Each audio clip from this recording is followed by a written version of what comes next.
है, अभी जो हम पार्लियामेंट में अभी देख रहे हैं बहुत सारा एमपी और बहुत सारा दल के जो पार्टी अभी जो है 2 दिन से जो वीडियो पे वीडियो वायरल हो रहा है ऑफ बिल के लेकर, जो अभी ये इसके बारे में हम थोड़ा जानना चाहेंगे। और अमित शाह का भी हमने जो है बहुत सारा बात सुने, अमित शाह का भी कहना है कि ये अच्छा हो रहा है, ये जो है अच्छा हो रहा है। तो जरा यहाँ पे मौलाना जी है, जरा हम इनसे बात करेंगे क्या हकीकत और क्या सच्चाई है इस बिल के लेकर। क्या हालचाल है? हाँ ठीक है, अल्लाह का शुक्र है। अपना बिहार पब्लिक का मैं शुक्रिया अदा करता हूँ कि आपने इतने हसास मसले को ला करके मेरे सामने पेश किया।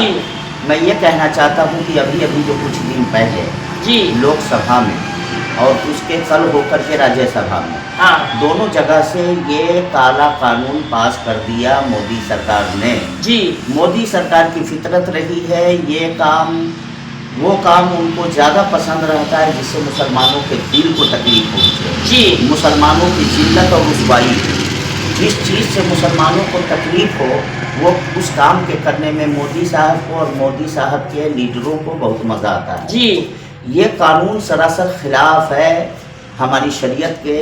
वजह यह है कि मुसलमानों ने अपनी अपनी इमलाक को, अपनी अपनी जायदाद को अल्लाह के राह में वक्त जी हाँ कब्रिस्तान में दिया, मदरसे में दिया और ऐसे भी दिया जिस पर मदरसे चल रहे हैं, कब्रिस्तान बना हुआ है, मस्जिदें बनी हुई है, खानकाहें बनी हुई है।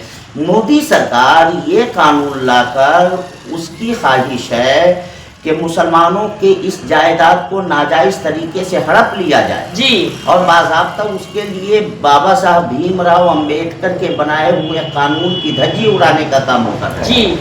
लिहाजा हम पूरे तरीके से इस कानून की मजम्मत करते हैं और हमारे उलमा, मशाइख, हमारी मिली तंजीमें सब सुप्रीम कोर्ट में जाने की तैयारी कर रही है। हम इस कानून के खिलाफ जरूर जाएंगे। अमित शाह बोल रहे कि नहीं ये मुसलमान के लिए बहुत अच्छा कानून लाया गया, बिल लाया जा रहा है। हाँ, राज्यसभा में भी उस दिन मैंने देखा कि पूरी पावर लगाकर, पूरा जोर लगाए हुए थे वो इस बात को लेकर के कि इस बिल से गरीब मुसलमानों का भला हुआ। हाँ, गरीब का भला हुआ, गरीब मुसलमानों का भला हुआ है।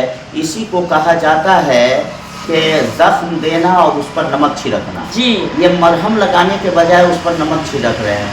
अरे अमित शाह जी, अरे आज लाखों करोड़ों गरीब मुसलमान वक्त की जायदाद पर आराम कर रहा है।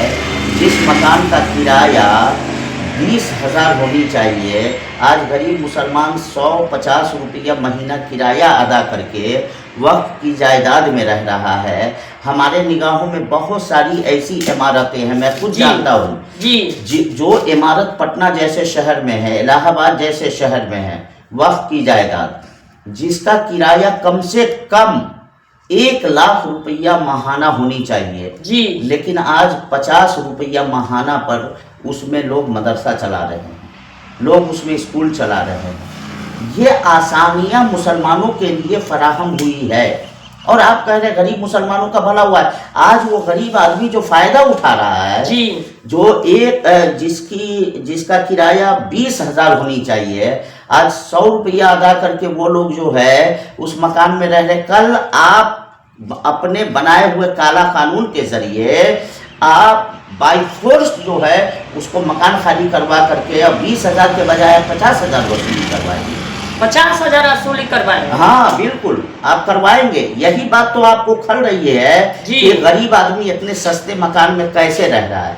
तो ऐसे रह रहा है कि हमारे मुसलमान भाइयों ने वक्त के नाम यानी अल्लाह और उसके रसूल की रजामंदी के लिए जो जायदाद वक्त किया था कि गरीब उस पर आराम करे, वही आराम कर रहे हैं। और यही बात अमित शाह जी को खल रही है और उल्टे चोर कोतवाल को डांटे ये कह रहे कि गरीब मुसलमान का भला हुआ है। जी, लेकिन अब तक इसमें जो है जो अभी प्रधानमंत्री जी है उसका अभी अब तक इस पे कोई जवाब नहीं आया है। प्रधानमंत्री जी भी जवाब जो है कुछ दिन पहले वो दिए थे जी, लेकिन इसका मोर्चा अमित शाह जी को ही संभालने के ठेका दे रखा है। जी, ठेका दे रखा है। हाँ, ठेका दे रखा है। ये अमित शाह जी ही इसकी पैरवी जो है बहुत जबरदस्त तरीके से कर रहे हैं। जो मन में आ रहा है उल्टा पुल्टा बयान दे रहे हैं जी, और ये जमहूरियत के खिलाफ है, लोकतंत्र के खिलाफ है।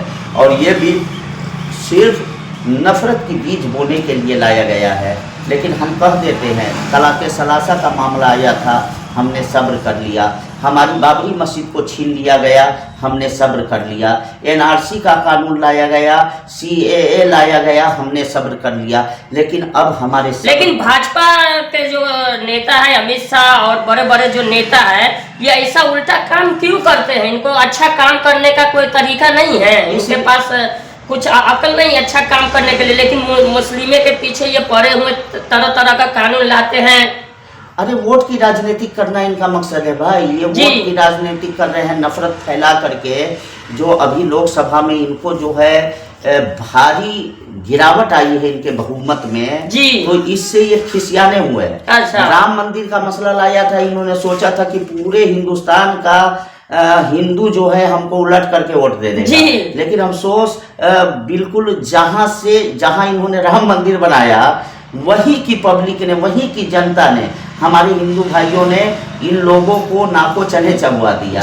तो खिसियानी बिल्ली खंबा नोचे के तहत कोई न कोई मुद्दा लेकर के आते हैं ताकि उस मुद्दा के जरिए जो है हम हावी हो सके। देखिए प्रधानमंत्री और अमित शाह बहुत ज्यादा आप जो काम करते हैं और काम दिखाते हैं, जो यूपी में जो हुआ था अयोध्या राम मंदिर का आपने निर्माण किया और वोट बैंकिंग किया, लेकिन आप एक ऐसा काम किया, ऐसा तरीका किए कि वहाँ के हिंदू जो है वो दूसरा पार्टी को एमपी बना दिए, लेकिन आपके भाजपा के पार्टी को हरा दिए।